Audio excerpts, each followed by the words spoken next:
Hello, BookTube. Recently, this channel reached 10,000 subscribers. I have not been able to figure out, in a week of trying, and in a week of enlisting others to try, more tech-savvy people than myself, how that happened. Why that happened. I haven't yet been able to figure out the mechanics behind it. There are a number of different candidates. The foremost one would be that somebody in our area of BookTube, some much bigger BookTube channel, gave me a shutout, and that drove traffic to my site, to my channel. And that seems unlikely for a couple of reasons. Number one, surely if that had happened, I mean, we're talking about hundreds of people, surely one of them would have said, I heard about you on such and such a channel, especially if the channel was enthusiastically shouting me out. And number two, most of the bigger BookTube channels think I'm Satan, so they wouldn't ever shout me out. Their minds were made up about me 5 years ago and will never change, ever. And they're helped in that constancy by never watching any of my videos, so they never get to know me. Another possibility that one of you raised is that somebody might have bought subscribers from my channel. Again, I don't think this is likely. Why would somebody do that? And why would they only do it discreetly? Why would they just stop? And also, this is the 21st century. Nobody ever does anything without taking credit. So, and the other alternative that a couple of YouTuber friends of mine, not BookTube, but YouTube friends of mine said, is that maybe the algorithm hooked onto me for a little bit because I am prolific. We are closing in on 4,000 videos on this channel, which I'm pretty sure is unprecedented. That could be true, but it seems odd to me that would be the case now, as opposed to, there have been days when I made 5 videos for 5 days in a row. Why wouldn't the algorithm have latched onto me then? And one of those YouTube friends said, well, it could just be that people are watching your channel and liking it. He seemed doubtful about that, and I do too. And all the more so because that burst of subscribers seems to have ended.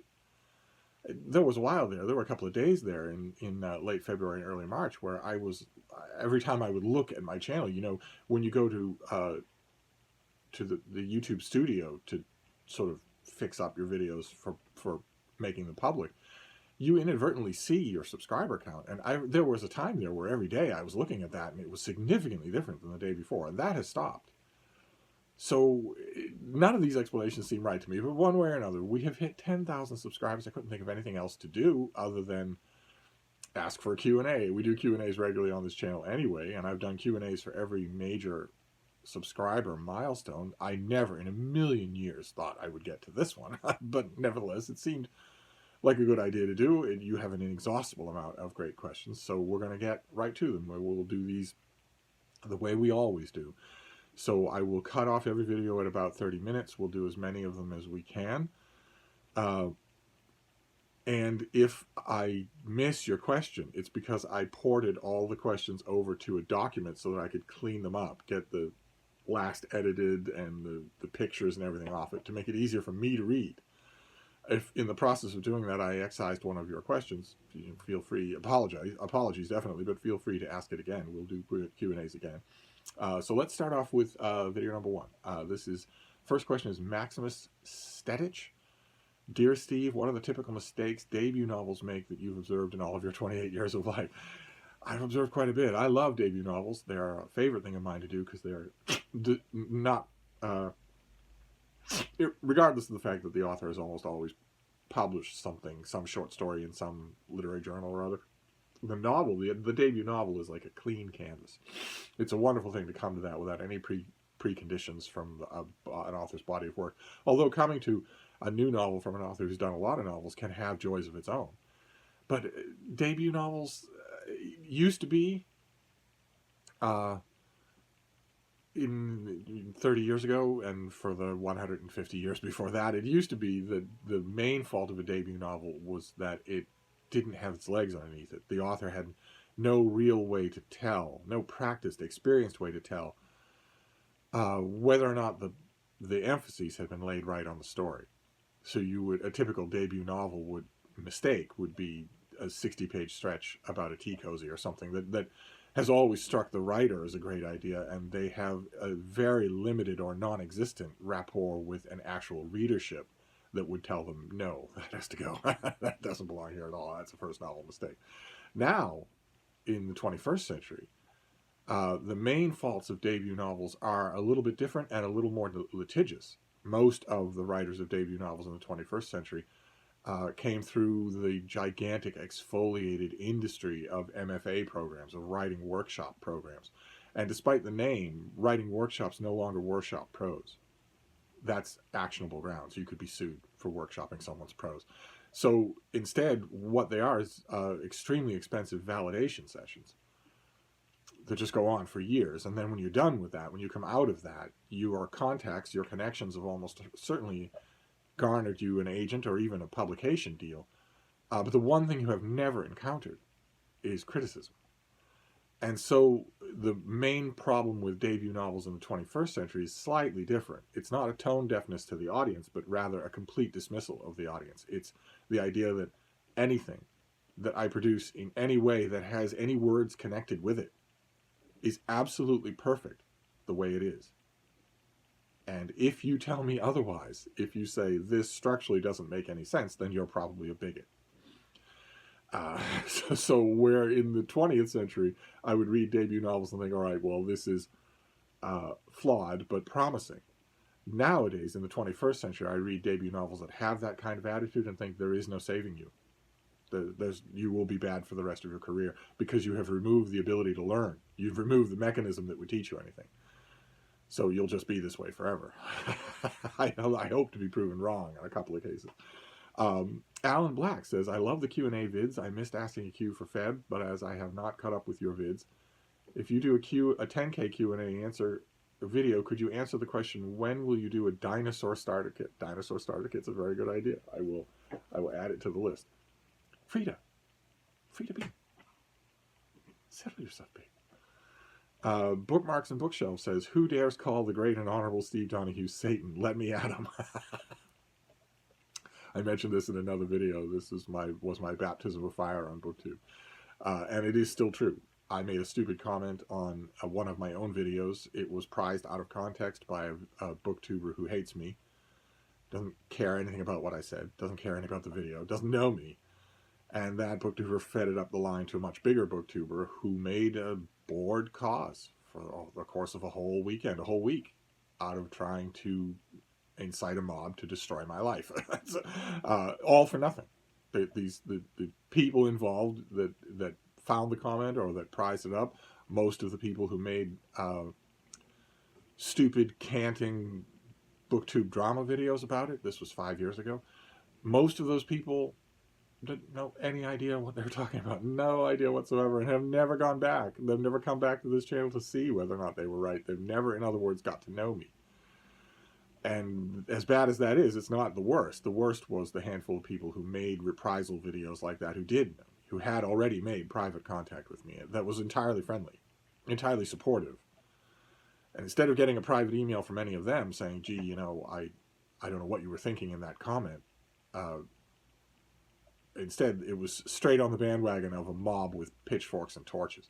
Only one person ever came back to apologize. Only one person actually apologized for their behavior there. No one else did. No one else ever has, and no one else ever will, because in the 21st century, we don't apologize under any circumstances whatsoever for anything, even if there's video evidence that we were wrong. So, the people who call the great and honorable Steve Donoghue Satan really aren't worth the time. Frida, you're not going to do that for the whole half hour, are you? Your whole head was up your butt. Why don't you just lay down? Sorry. Sean the Book Maniac, a great booktube channel, a scrofulous old coot. I referred to myself that way in a recent video. Far be it for me to tell you what to do, but you would probably get double the number of subscribers if you renamed your channel thusly. It would be accurate, wouldn't it? Hannah's Books, another great booktube channel. Mazel tov. Scrofulous and kind old coots who natter on brilliantly about books are precisely what we all need and want in our lives. My question, would a box of twinkling fairy lights arriving on your doorstep violate rule number 1? Okay, for those of you who are new, Rule number one on this channel is don't send me a book. And it's in tatters now because for all of 2021, people have been sending me books, and a lot of them have been bullseyes, things that I wouldn't give up. So it's terrible now. And the twinkling fairy lights refers to the mockery that we here in this corner of BookTube, we sort of prize authenticity. We're sort of just talking to you. And the twinkling fairy lights is an allusion to a gigantic raft of mostly British booktubers who are aggressively fake in their videos. They most certainly are not talking to you. They most certainly do not prize authenticity. They are presenters who are actively lying about what they read or whether or not they read at all, about what they like, about what they are like.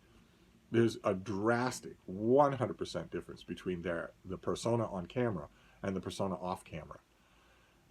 And we don't do that here. We don't do that here. And so I've often joked about putting fairy lights on if I made it to, well, I started out that joke saying that I would do that if I hit 5,000 subscribers. Now I have 10,000 subscribers, and that feels just weird.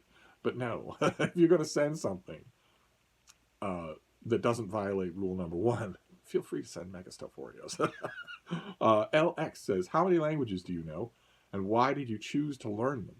You've occasionally talked about your ability in some other languages, but I don't think you've ever really elaborated on it. Also, people watch your channel precisely because you don't follow any of those big booktuber, YouTuber trends. Well, I'd hope so, because I have no intention of doing that. As to languages, I read a smattering of languages. Almost all learned for situational reasons, because I was there and that's what people were talking. With the exception being the dead languages. But I always think, when I think on this subject, of all the stuff I don't read. In the 21st century, I think of all the literature, I have never bothered to learn Japanese. I can't read all the great Japanese literature. I have to read it in translation. Russian literature, I have to read in translation. I can do a lot with comparing translations, and I can do a little bit of inroads into what the actual language is like, but I don't read it. Same thing with Chinese. The vast, vast treasure trove of Chinese literature that I don't read, don't have the faintest idea how to do it. And so on and so forth. But those are the three big ones that always bug me, are the ones that I don't do. Trip says, do you ever try to channel the other Steve Donoghue, the jockey? A lot of in-jokes here in these questions so far. But for those of you who are new, if you Google me, you will find a Victorian jockey named Steve Donoghue who comes up whenever you search my name. And you might think it's just an innocent mistake, but it was made much worse by some online, zillennial gopher who had to make some sort of informational page about the Irish jockey Steve Donoghue, and was collating the prose that they'd been given, and they were thinking, okay, well, I need to find JPEGs, I need to find pictures for this article, and they went on Google, typed in Steve Donoghue, and among the many pictures of the Irish jockey, there was a picture of me, and that this young person obviously thought, well, he's wicked old, so that must be him. So now it's possible to find my face on this jockey's information pages, even though we're not the same person. But no, I never try to channel him because he tortured animals to make money. I would never do that. Zaza Voom says, woohoo, congrats and well-deserved. But is it really well-deserved when all I do is sit in front of a camera and talk? But anyway, thank you. Did you hear? Scrofulous Old Coot is the new supermodel. I guess you all liked Scrofulous Old Coot. Dostoevsky Did Smile says, how is Odd Dog coming along? Can't wait to read it. Odd Dog, for those of you who are new, is the name of my autobiography, which I've often threatened to write at great length, a 1,000-page book. And it's not really coming along. I am working on 2 books right now for self-publication in 2021, and they are collections of book reviews. And there's going to be a great deal of autobiographical material mixed in there, but they aren't done. And a full-dress autobiography, no, is not done. The Bookish Bryants, another great BookTube channel, says, as a celebration of reaching 10,000 subs, a video with your current list of the top 100 books. That would be the greatest video in the history of BookTube. I love the word current there, because if I did a top 100 books, the top greatest books, 70 would be relatively frozen. But 30 would be changing from time to time, glacially over time. That's a great idea. I will put it on the list. Scott's question, there are a couple of the Bookish Bryants. Where is a good place to start with the ancient Roman poets? If you don't know the language, then I would say, if you're dealing with English language translations, I would say get an anthology of a lot of them, and try to look for an anthology that has a number of different translations by a number of different hands of the same poem. Frida, I can't believe I'm going to have to stop this video again. For my dog, of all things, I can't believe this is going to happen. I'm going to try not to. I'll try to get to the 30-minute mark, and then I'll find out what's wrong. There must be something that's bothering her. Maybe she has a tangle of hair or something. But anyway, as I was saying, I would suggest that to get a feel for what can be done with each individual poem by a different poet. That will not only give you an idea of what kind of a translator you want for the rest of it, but also give you a good idea of which poets you like. And Becky's question, in your opinion, who is the worst offender of misogyny in literature, and why is it Ernest Hemingway? The reason it's Ernest Hemingway is not because his misogyny is any worse than the misogyny of a whole bunch of other 20th century writers. Good Lord, a whole bunch of them. But because it's the most famous, it's the most iconographic. People elevate it and imitate it. And when they're imitating all the rest of the crappy gimmicks that Hemingway embodied, they imitate that as well. That's the reason why he's the worst. Not because his misogyny is worse, although his misogyny was pretty bad.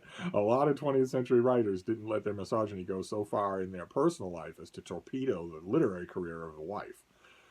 But really because he's so venerated, because he's considered a god. Congratulations, you are so very deserving of tens of thousands of subs. Am I? Deserving? Really? I don't see it. Kenan Hadzik says, I have heard of Marquis de Sade and his book, The 120 Days of Sodom. I have seen it mentioned on lists of disturbing books. What do you think of it and his other books? I've always thought not much of de Sade's literary output. It's never really struck me as all that interesting. But I love the fact that BookTube can change my mind on that, or can make me second guess those things. I've heard Jason Harrigan on his channel mention de Sade with a degree of appreciation that certainly I have never felt. And that made me want to go back. It made me want to go back to the author and study him again. J-Bod says, hi Steve, what is your relationship with higher level math? Given your profession, there is usually a stereotype that it wouldn't engage you and that it wouldn't be something you would find yourself interested in. Do you read, for instance, upper-level science books involving calculus or physics? No. Not because it doesn't interest me, but because I can't speak the language. When I have tried to read abstruse physics books, they go right over my head. I read David Berlinski's book, A Tour of the Calculus, and that was really well done, so there were large parts of that did work on me, that I did, I think, understand. But the mathematical parts, the purely mathematical parts, no, not at all. I don't have any facility for it whatsoever. Donna Huguenot, number 59, says, hi Steve, my favorite imaginary friend. My question is, have you tamed the rice cooker? What was the latest meal you made with it? For those of you who are new, I got a $15 rice cooker and named it Condi. And it has been a staff of my life ever since. I absolutely love it. And the latest thing I've done with it, I had a bunch of packets of rice pilaf, boxes of rice pilaf. And I was going through those. So they were sitting there in the back of the refrigerator. So I was going through those in the rice cooker, which is a little bit tricky because the rice in the rice pilaf gets nice and spongy and edible a lot faster than the pilaf parts do. So you run the risk of having a bullet hard thing in the midst of your rice. But I was getting the hang of it. I was trying, and then those boxes went away. I went through them all. I had countertop containers of rice, just big containers where I'd bought a couple of bags of rice, just poured them into a container and sealed it. So I thought, well, rather than get more containers of rice pilaf, why don't I open one of those and scoop out a few cups of rice and try that? And I did, and oh my god, oh my god, it was so good. It's so good. The key is, first of all, the amount. 1 cup of rice is a meal. If you put 3 cups in there, you're going to have a mountain of rice when you're done. And the other key is the seasoning. You put plain white or plain brown rice into a rice cooker and you cook it. It's as easy as could be. It is so simple to do. But when you're done, you're going to have a plate that has basically no flavor to it at all. And the key is to add some seasonings. And those are the last things that I've done, although next on the horizon is to get really good at steaming broccoli with rice. I've already tried it. I know that it can be done. and it's low stress because you could eat, if you get a packet of broccoli florets at the grocery store, you could eat those florets raw. You're well advised to clean them under running water first, but you could eat them raw. So there's no danger of, killing myself. But that's next. Steaming vegetables. First broccoli, then corn, bunch of other things. P.S. says, you've mentioned various times that you taught courses. Were you a professor or an instructor at a university or college? Oh, no, I was never a professor. No, I was in academia because I would help out with friends. Sort of an informal TA. If friends had too high a burden or needed to crap out on it for some reason or other, I was always right there. I had one friend at one university in Hawaii who had a course to teach that was one of those auditorium courses, and the sign-ups showed that it was very popular. That was going to be a capacity crowd. And my friend walked out into the empty auditorium the first time to look around, see what the desk was like and whatnot. Looked up at the seats and froze completely. Just said, "There's no way that I can do this." So he gave me a call and said, "Do you still have the opposite of fear of public speaking? Do you still love to talk to crowds? And can you do it?" And I said, "Sure, yeah, absolutely. I'll come. I'll teach it." So, but never anything official. No. 00 says, "Hey Steve, what's your experience with firearms? Have you ever shot a gun? Held a gun? What about others around you? Ever had one aimed your way? Thanks, Mr. Five Figures." People are never going to let me hear the end of getting to 10,000 subscribers. I have fired a gun once. I went to a firing range with a friend of mine in order to see what it was like. And I understand completely the narcotic effect it has on other people because it's an explosion that you control. You don't just control it in your immediate vicinity, but you direct where it will go. No wonder people fall in love with that experience. But I've fired a gun and held one. I've never had one pointed directly at me because I've been in some dicey situations. But as far as I'm concerned, if you get to the point where someone is pointing a gun directly at you, you've already lost. You're leaving it up to random chance then if you live or die, and I prefer not to do that. The key is to know that someone has a gun or access to a gun and get to them or it before they do. The Booklectic says, "If you have talked about Jorge Luis Borges in the past, I missed it. I recently picked up a book of his collected fictions, thanks to Noah at Everyone Who Reads It Must Converse." These are two good BookTube channels. "And I'd love to hear your thoughts on him and his work before I start. P.S. You should get someone to organize all 4,000 videos into a playlist." Yes, I should. I should organize my videos. At 4,000, I should take that as the opportunity to put things in playlists so that you can find things. And I love Borges. I think he's fantastic. I was mainly introduced to him there was a great 2-volume paperback set, Collected Fictions, a collection of nonfictions. And I was mainly introduced to a lot of his work there, but that made me a fan, so I went and found a lot of other stuff. DJC Silva says, "Number 1, you always seem so happy and enthusiastic when you talk about animals. Have you ever considered writing a book about your thoughts, feelings, and experiences of animals?" Well, those thoughts and experiences would be involved in my autobiographical writings in Odd Dog or whatever, but not a book on its own, no. And number 2, perhaps you could do a video where you show all the books you read in one day. That'd be very boring, don't you think? I mean, it's often not a lot, or rereading. It sprawls all over the map. I tend to make up lost time in bursts, but all the books that I read during the day, what if it was 2 books? I don't know that that would make an entertaining video. Not that any of mine are. Anna on the Shelves says, "Congratulations on 10K. I blame this number on the bean's charm." That is the bean that I've been talking to during this video, who has stopped shoving her nose up her butt. So that's good. All I wanted her to do is just lay down and sort of doze. But when she hears me talking, it's impossible for her to really settle down. And you have a barrage of questions. Number 1, Men in Tights, yay or nay? Very good. It's very good. Number 2, we all know your views on gaming, but have you ever tried Dungeons & Dragons? I have tried Dungeons & Dragons, and I've tried some of the variant knockoffs that were popular 35, 40, 50 years ago. Dungeons & Dragons itself is less appealing to me because it's so math-oriented, but a lot of the knockoffs aren't, so I was able to enjoy those a little more. Certainly is a great exercise at world building if you are a dungeon master.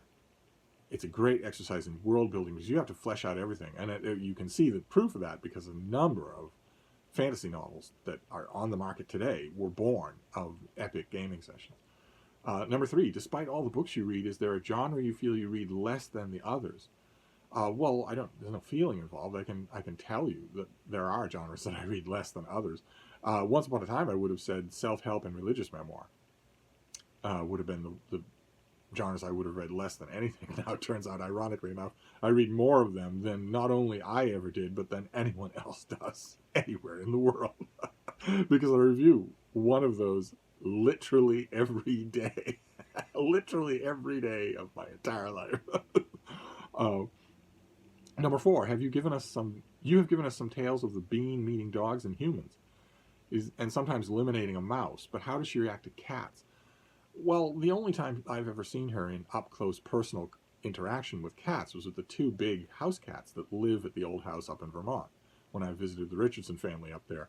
And those cats were reacting to a weird intruder in their home, and they were very tense, and they were making direct, unvarying eye contact, and Frida doesn't like that. She doesn't like that at all. Not only did she know she wasn't on her own ground, but she doesn't like being challenged by anyone. so those encounters weren't particularly good. She got stiff and very vocal and very abrupt when they would move around. I have a feeling that, because those cats aren't aggressive, I have a feeling that if she had just been laid back, like for instance my Basset Hound Lucy, the cats would probably have come up and just sort of got to know her. But she made it clear she didn't want them to do that. I wonder if that would be different. If there never will be, but if there were a cat, for instance, here at Hyde Cottage, I sometimes think that Frida wouldn't mind at all. After a little bit of time getting used to each other, I don't think she'd mind at all. Except if the cat had the zoomies, because she doesn't like unauthorized movement from anybody at all. She doesn't like bouncy puppies. She doesn't like zoomy things of any kind. She doesn't even like when we're walking on the sidewalk. The surest thing that will make her bolt to the end of her leash is a blown leaf in the wind. Unauthorized movement? No. No. It's her breeding. She was bred as a Mouser and Ratter. Schnauzers were. So that if something moves in a random pattern and it's little, smaller than the Schnauzer, then instinct takes over and she just wants to destroy it. And number 5, do you enjoy Ghibli movies? If so, any favorite? I don't know anything about them at all. Catherine Lockhart says, since I asked more than my fair share on the February Q&A, no limits. You can ask anything you want. I'll ask only one question. When will we see new merch now that you're BookTube famous?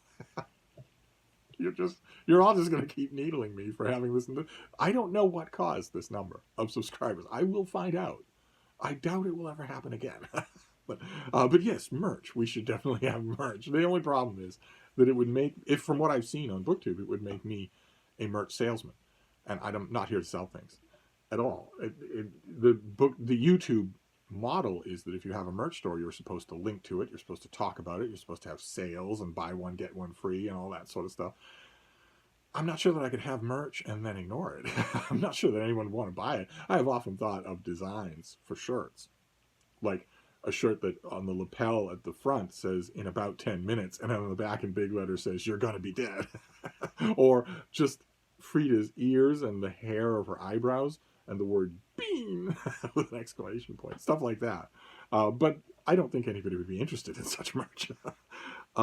Let's see here. Lee In says, you've mentioned recently in a video that there are books you consider required reading. Pride and Prejudice is the one you talked about. What are the others? Yes, I made a mandatory read-along of Pride and Prejudice because it's not an optional thing. It's not an optional thing.